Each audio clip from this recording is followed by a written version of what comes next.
What is up, guys? Welcome back to another video. So today we have the idol Lumatrix, and we're going to be talking about his abilities before we get into the gameplay. And honestly, man, when I saw the deep dive, I wasn't too impressed with him, but now that I actually get to use him myself, I actually like him. His playstyle is really cool. So for his utility, it's actually not bad. He has immunity to bleed and rupture, and he also has those endurance passives, which basically reduce the duration of non-damaging debuffs on you for like the future debuffs that are gonna get placed on you, which is nice for those science champions because, you know, he's a skill champion and he can fight those science with a lot of debuffs like Photon or like a leader a lot better. And he has a max stack of 3, so he can get up to 75% reduction, which is really good actually. So he can charge his heavy for 4 seconds, and he has that different playstyle where you charge the heavy, and once you start charging it, you get that evade charge, giving you a 100% chance to evade basic attacks. And then once you trigger that evade, you actually passively stun the opponent, so that's like instant opening. Very good stuff. And then it goes for like a cooldown. The invisibility goes on cooldown. It's also paused though when you're hitting the opponent. And yeah, when it goes on cooldown, it's actually really easy to get it back. Right here it says if this ability ends without Lumatrix knocking down the opponent, he goes for cooldown for 20 seconds. And then it also says that if you use a heavy attack, you know, your invisibility goes away. But look how easy it is to actually get it back, to remove the cooldown. You actually have to punish the opponent's special attack, or you actually have to activate your special attack or knock down the opponent with a heavy attack. So it's very easy to get it back. This guy is like almost always invisible, and look at that. When he's invisible or when he's performing the special one, he also gains stun immunity, and he increases the personal cunning potency by 100%. So cunning is actually basically like your more damage, how you deal more damage, because cunning increases your critical chance and critical damage, which is really nice. And as you can see, when you go to 8, which is the max, you have guaranteed crits. Really good stuff.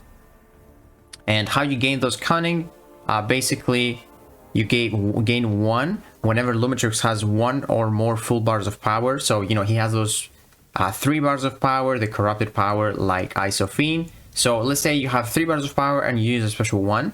Because you're gonna have 2 full bar of powers, you're gonna get 2 cunning from that, which is really nice. And then he also gains 1 from the special one, and also he gains 3 from the special 2. You're gonna see the rotation. And yeah, the special 2 is basically like your damage. You don't really deal too much damage outside of the special 2 because you get that Fury passive, which you can also get 2 if you are invisible. And yeah, man, like he honestly, he seems kind of tricky to use, but he's actually very simple once you actually like use the champion. But for his sig ability, when a non-damaging debuff on Lumatrix expires naturally, passively reduce the incoming damage by 60%. So I don't think this is like kind of niche utility. It's like cool. Like we saw it for like the Quicksilver Whiplashes. It's like okay. This is the second bullet is better though. The opponent's instant damaging effects have their ability accuracy reduced by 45, double when fighting science champions. So this can actually be really nice, especially against science champions for like 90% reduction. I believe this is like for power sting. This could be really useful for power sting. But yeah, let's actually jump into the gameplay now. All right, so the first fight here we have Spot. So something I forgot to mention is that when you're fighting non-science champions, when you're charging your heavy to get the evade, you place a tracking passive on the opponent, which is really, really nice. As you can see, the invisibility is on cooldown now, but once we punish the special, boom, we get it back. So now we can start charging the heavy again, get a refresh on the tracking, and then also when we hit the opponent, invisibility is like paused and everything else is paused. Really, really nice. Even the tracking, as you can see, it doesn't last for too long, but it's so easy to actually get the invisibility back up and just, you know, pause everything, as you can see. So now we're gonna get to 3 bars of power. I actually want to hide my face here for a bit. You can see we have 3 bars of power and we have 3 cunning, which is the yellow. Once we throw the special one, we'll get 1 and then plus another 1 because we have 2 full bars of power. So that's how we get to 5. And then with the special 2, you gain plus 3, which then puts you at 8, which is the max. And once you hit the max, you got guaranteed crits. And as you can see, special 2 does really good damage. And then you also have invisibility and just another combo just destroys the rank 3 spot. And keep in mind, this is a rank 1 Lumatrix. Like, this is not a rank 3, which is insane. So basically, yeah, the rotation, what I like to do is charge my heavy 3 times. And I like to bait special. I like to bait 2 specials from the opponent. So you also ideally want to block when you have the invisibility, so you get more endurance passives. But in this matchup, it doesn't matter too much because Void's debuffs are indefinite anyway. But you definitely want to max out your cunning. So as you can see, you're going to go for the heavy charge, get more cunning. And the good thing is when you get a new cunning, it actually refreshes the old ones as well. So that's really, really nice. And then here we're going to go for this special one again. And if you throw it while invisible, which is what you want to do, you actually refresh the invisible and then you get the unblockable. And then if you throw the special 2 when you're unblockable, you get the double furies. That's what you want to do. You definitely want to throw your special 1 while invisible and then immediately throw your special 2 while unblockable as well.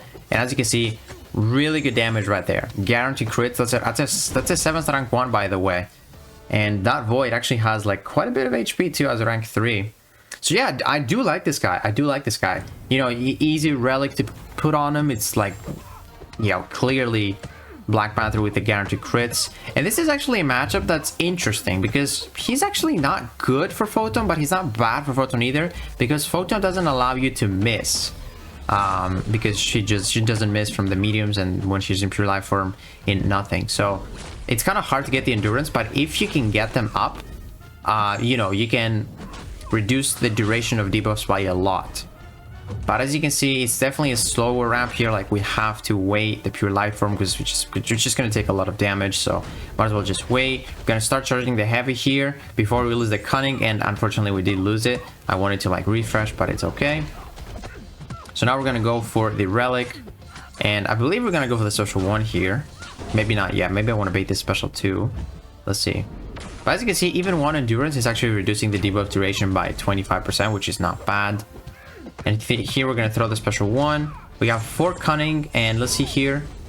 We have 7. So we don't actually have guaranteed crits, but you do get massive crit chance with the cunning. And especially when it's like 100% more potency when you're invisible, it's almost like you have guaranteed crits. So as you can see, even against Photon, I probably could have played this matchup better, but a 7-star rank 1 against a 7-star rank 3 Photon in 67 seconds is actually good, man. Like, he can do this probably in 50 seconds when you're using a rank 3, I'm gonna say. And this is the last fight here. We have another champion that when you have tracking, it's really nice. This is a Guillotine, and the tracking just doesn't let her miss at all. We bait the special 2 to refresh the invisibility. I really love that. And then we start immediately charging the heavy. So what I like about Lumatrix is that he's very safe. You're constantly invisible. You get your openings when the opponent is going to attack you, and you're gonna evade. It's just very safe. Like, there's no room to make a mistake, honestly, with Lumatrix. As you can see there, it was unfortunate. Like, they are going to attack you for the most part when you're evading because they're actually more aggressive. But this was kind of sketchy because, you know, AI can be AI. But man, he's very safe, and I really like him. I really like this champion. I definitely want to get him because, yeah, he's a lot better than I thought, and he actually looks very cool as well with the hands. And I'm excited to make a 7-star rank 3 video, maybe even some Suicide's gameplay, since he is immune to like the bleed. So yeah, I actually do like Lumatrix, and I think he's a very balanced champion. He might be a bit of a difficult defender. If he goes for like the special 2, you're gonna need like a slow to bypass his evade. But man, I actually do like him. Let me know what you guys think about him, and if you guys enjoyed this video, please leave it a like, subscribe, and I'll see you in the next one.